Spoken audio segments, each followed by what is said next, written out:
O primeiro processador é o Xeon 2640 versão 3, usei ele com a placa-mãe BD4, esse Xeon aqui é um 8/16 com o clock até 3.4 GHz. Ele é um processador também que está em Unlock Turbo Boost, lembrando disso, tá?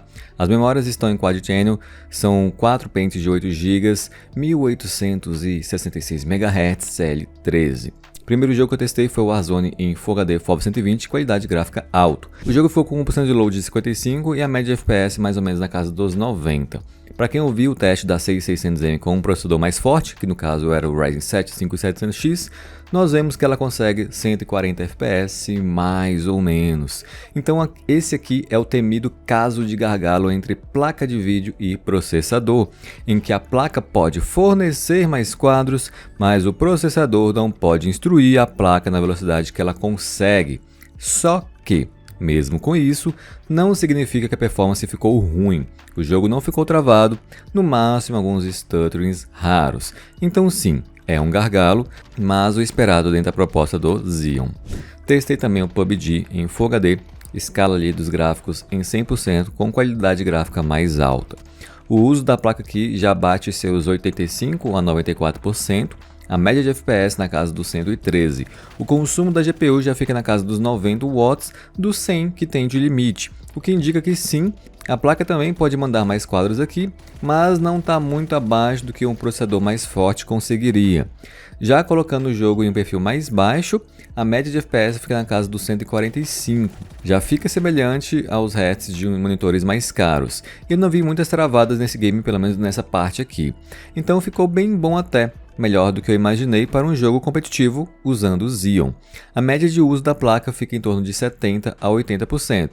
Então também mais um caso onde um processador melhor consegue empurrar mais quadros. Só que também melhor significa mais caro. Vamos ao GTA V, um jogo mais antigo, mas eu sei que as pessoas ainda gostam de jogá-lo. Eu coloquei um perfil de qualidade muito alto em Full HD. No modo história, a média de FPS fica na casa dos 75, com 98 a 99% de uso da placa. Nesse caso, o famigerado gargalo é bem menor e o desempenho fica muito semelhante ao visto no vídeo do Ryzen 7 5700X. O GTA nesse perfil gráfico realmente fica bem puxado. Eu acharia melhor até reduzir um pouco os gráficos e aumentar a resolução. Deve ficar mais bonito por conta, é claro, da resolução. Já o GTA no modo online fica com um desempenho médio na casa dos 60 FPS, algumas quedas vocês vão ver, e o uso da placa na casa dos 80. Mas esse modo online é estranho e muitas configurações apresentam essa redução, não somente usando o Xeon. Mesmo um processador mais novo também fica com um desempenho abaixo do esperado. Depende também da quantidade de pessoas na sala. Agora um jogo de história que é irmão do GTA, Red Dead Redemption 2. Testei em Full HD no alto com textura no Ultra. O Red Dead e muitos outros jogos de campanha não serão problema para esse Xeon 2640 V3, pelo menos manter os 60 FPS que o jogador de PC médio tanto almeja. Nesse caso aqui a média fica na casa dos 80, o uso da GPU sempre acima dos 95% e ótimo desempenho, evidenciando sempre aquilo que eu falo no canal. Gargalo depende da resolução, jogo e qualidade gráfica.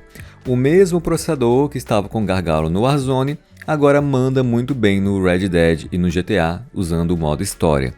Eu até arrisquei colocar o jogo em 3840 por 2160, que é o famoso 4K, só que é claro eu coloquei no médio não no alto. Mantive a textura no Ultra e aqui obtemos uma média de 48 FPS. Já fica abaixo dos 60 FPS que a gente viu em Full HD, mas ainda acima dos 30 e está estável. É uma performance superior aos dos consoles e lembrando que aqui o gargalo é totalmente na placa de vídeo, não no processador. Não há processador que faria diferença aqui nessa resolução. A placa de vídeo está entregando tudo que pode. O último jogo com 2640 versão 3 é o God of War em Full HD no Ultra. E 1% low fica na casa dos 50 FPS e a média em 62. O uso da placa aqui sempre na casa dos 97, 98%. Consumo dela topado ali no 100 watts, que é o máximo dela, né? E o desempenho fica extremamente parecido com o que a gente viu no Ryzen 7 5700X. Praticamente a mesma média. Então mais um caso de bom desempenho com esse Xeon que custa pouco, cerca de 80 a 100 reais. E, é claro, uma placa de vídeo de 1.200 reais. Acredito que o mais caro atualmente com esse kit aqui é a placa-mãe BD4 que chega lá na casa dos 500 reais. Antes ela era mais barata. Ela não é a mais cara de tudo, mas visando custo-benefício, né? Vocês vão ver que existem hoje melhores opções e mais baratas que vão dar certo com esse 2640 versão 3.